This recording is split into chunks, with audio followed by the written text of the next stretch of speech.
Welcome back to Dream Drop Stories. Last time, Spider-Man faced a playground full of fear. Today, Iron Man battles time itself. So, let's get into it.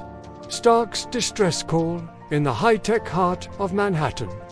Billionaire genius Tony Stark was working on some AI programming when suddenly the computer screen flickered. His lab's AIs had detected a major glitch in the city's temporal field. Time was going haywire. First, one building would flicker, then another. It looked like half the skyscrapers were stuck in the past, while the other half were shooting into the future. Tony ripped off his lab coat. This isn't science fiction. This is sabotage. He charged into the corridor, firing up his suit's repulsors. Pepper, get me downtown. Now, chaos downtown. The streets were pure pandemonium.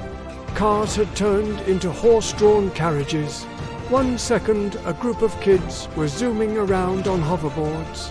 The next, they vanished from existence. People stumbled out of doorways, asking where everyone had gone. Tony soared above the crowds.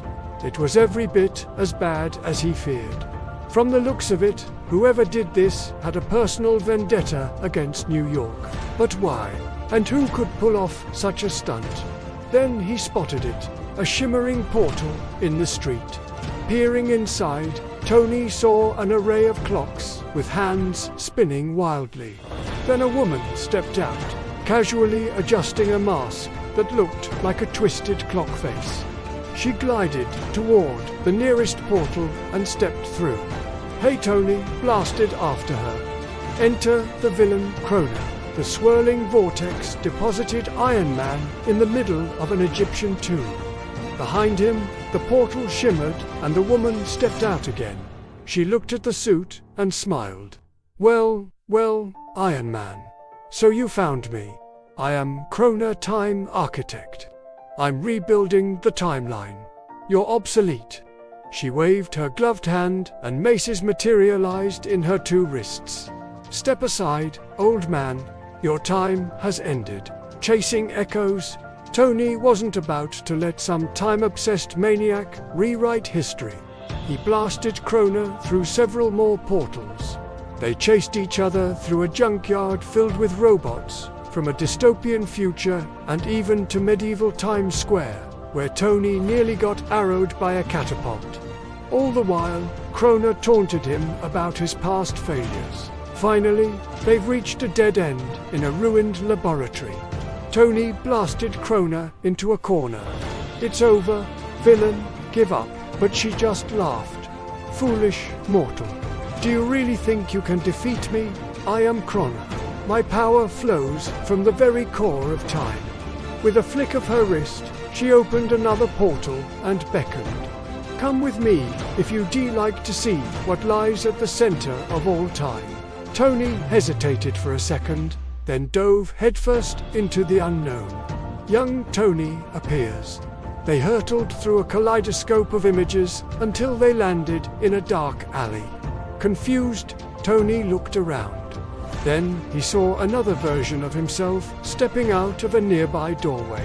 It was himself, but younger, wearing a homemade Mark II suit. "Who are you?" he asked. Before Tony could answer, Chrona appeared behind him.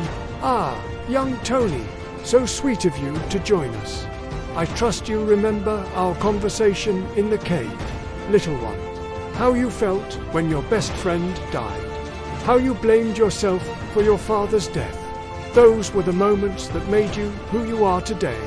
I can make those moments last forever." She turned to the other Tony.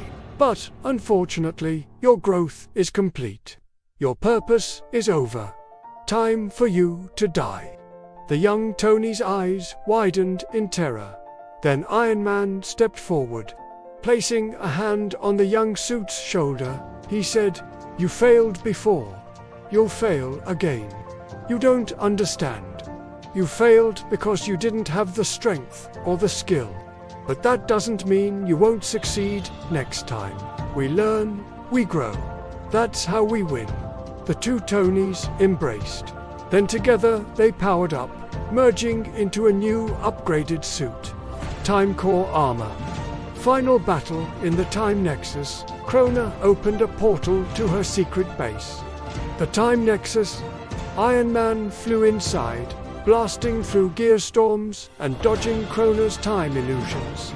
She tried to rewrite him, turning him back into the scared kid from the cave, but he shook it off, confident in himself and his abilities. See, he knew now that he didn't have to be perfect. He could fail, he could fall, but as long as he learned from it, he could always try again. As long as he kept moving forward, the clock collapses. Finally, reaching Chrona, Iron Man unleashed a barrage of repulsor blasts. She raised her arms to defend herself, but his core blast struck her time crown, collapsing the clockwork realm around them. Outside, the world stabilized. Time flowed normally again. Glancing down at his suit, Iron Man saw it flickering. He didn't have much time left. He helped the citizens of New York clear the debris, then caught up with Chrona. Before vanishing, she whispered, "You fixed the present, but the future still bends." And with that, she disappeared. A glimpse of the future. Later that evening, Pepper Potts joined Tony in his workshop.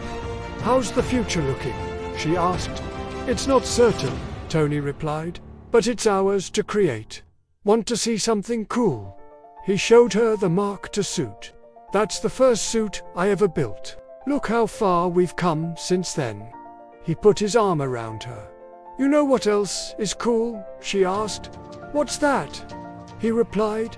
She leaned in and kissed him. "That," she said, "is also cool." Moral of the story: being stuck in the past means you haven't grown as a person. Growth is your real superpower. Thanks for watching, and see you next time.